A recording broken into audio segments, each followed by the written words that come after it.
Við erum stödd hér í Davíðshúsi á Akureyri sem fyrrum heimili skáldsins Davíðs Stefánssonar frá Fagraskógi og það nú vel við hæfi því að Davíð hefur einmitt verið mjög mikið í umræðinu hér á Akureyri undanfarnar vikur, ekki satt Haraldur Þór Egilsson safnstjóri á Minjasafni Akureyrar? Jú, það náttúrulega á fjölunum núna gullna liðið.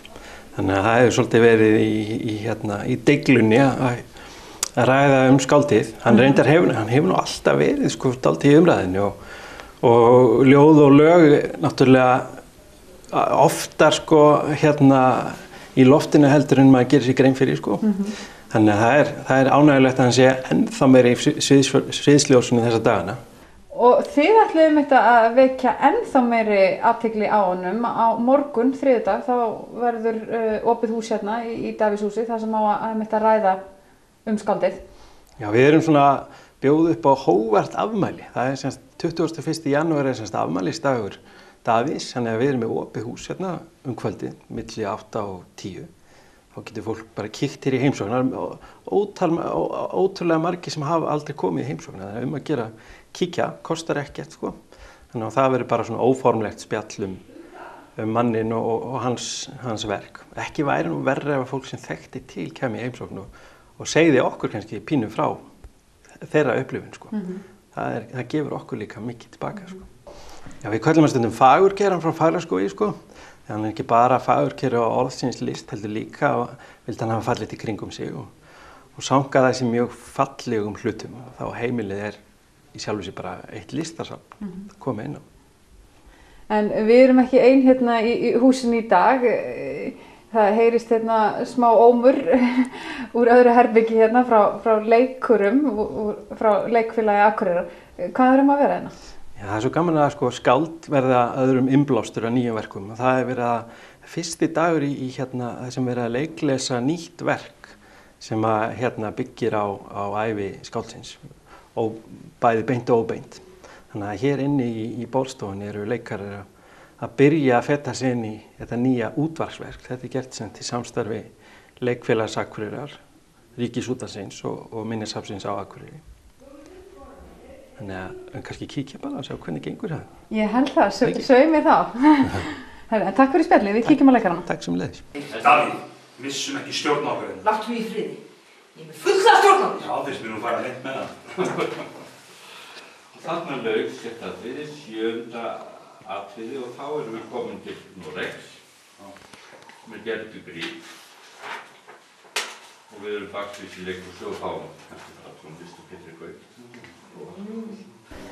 Viðar Eggertsson, í stuttu máli, hvað þetta leikrit? Já, hér erum við rétt að byrja að æfa útfarsleikrit eða hljóðverk sem heitir Söngurhafnana eftir ungleikskáld sem heitir Árni Kristjánsson og hann búinn að vera að skrifa þetta núna síðustu misserinn og við erum byrjað að æfa þetta hér. Við förum svo til Reykjavíkur í stúdíó í hljóðver útvarpsleikhússins og notum þar alla möguleika miðilsins til þess að búa til hljóðverk Davíð Stefánsson og vini hans.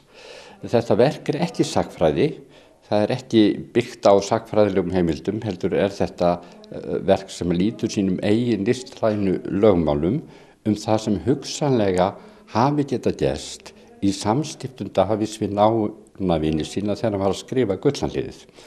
Og við förum fram og aftur í tíma og það möguleiki útvarpsins og hljóðversins að geta farið fram og aftur í tíma inn í huga fólks og svo framvegis.